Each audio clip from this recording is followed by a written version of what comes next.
All right, well, hello everyone. This is my YouTube edition of my homily for the first Sunday of Lent. And I love the first Sunday of Lent. So for today, I'm not going to refer to the gospel directly. I just want us to reflect a little bit while we're still fresh in the season of Lent. Reflect a little bit on the nature of being lost in the wilderness. Jesus spent 40 days in the desert, which is what we're emulating now. But Jesus' 40 days in the desert echoes back to the Hebrews being in the desert for 40 years. So what was all that about, and how does it affect us as modern-day people who acknowledge the season of Lent? So let's start with an absolute basic. Yes, those 40 years in the desert served a purpose. There was a reason. And the reason was not Moses was a terrible navigator. Even if Moses was the most incompetent guy ever when it came to directions. We all know the cliche, men don't ask for directions. Who knows, maybe that came from Moses.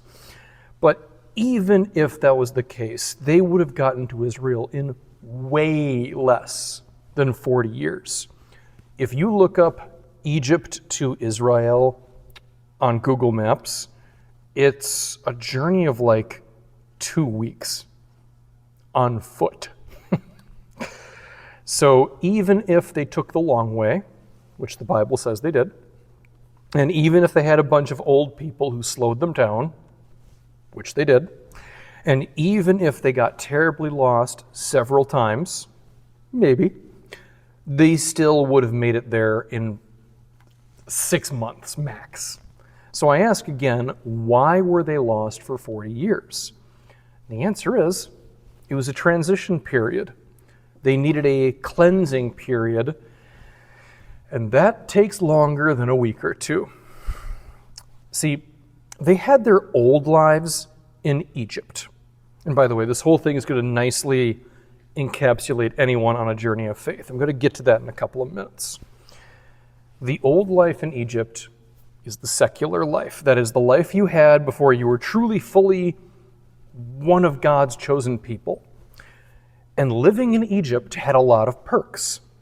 That was where all the best food was.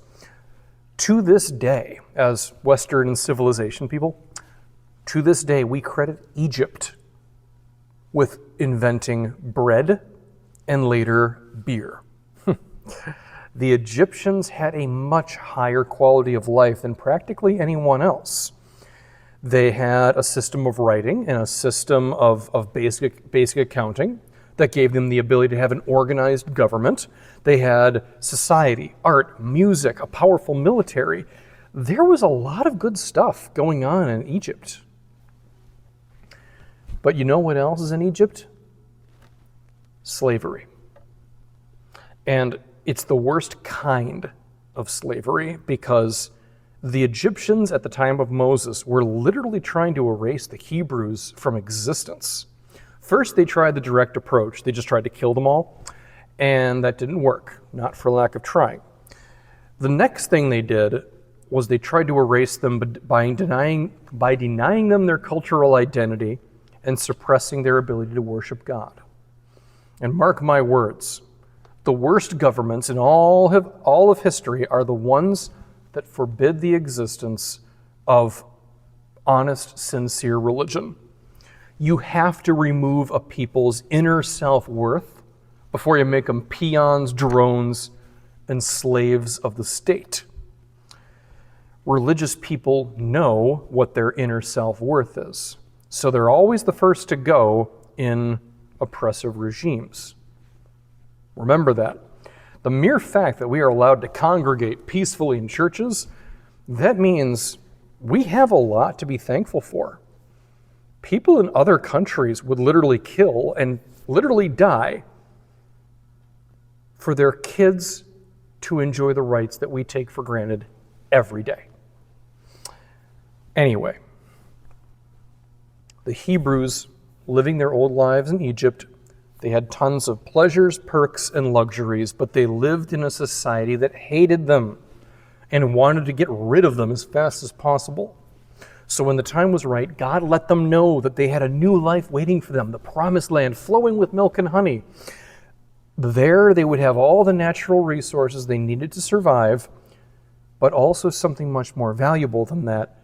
They would finally have the right to live in freedom, to love and serve the Lord their God without any obstruction.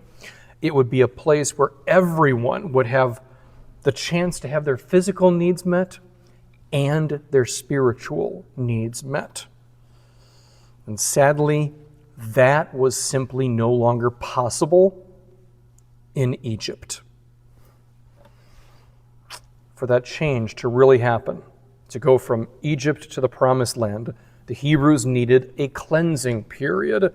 All the bad habits they picked up in Egypt had to go. They couldn't afford to bring the worst of Egypt with them into the Promised Land, because that way they just create new Egypt. The cycle of oppression would just start all over again with new oppressors. If it was going to be something new, it had to be something entirely new. There was no room for bad habits from the old life. And as many of you are aware, bad habits do not go away in the space of a couple of weeks. You need to detox. You need rehab. You need an intermission between the old and the new. And that is what the 40 years of the wilderness was all about, shedding the sins and the flaws of the past for the sake of a better future. We live that in the 40 days of Lent because we all have bad habits that we've picked up in our secular lives. We all live in Egypt, in a way. And we've picked up behaviors that have no business being part of a Christian life. I mean, just think of how much bad language we pick up in our vernacular as Americans. And we know we're supposed to be better than that. We know we're not supposed to be talking like this. But sin sneaks into life and vocabulary that easily.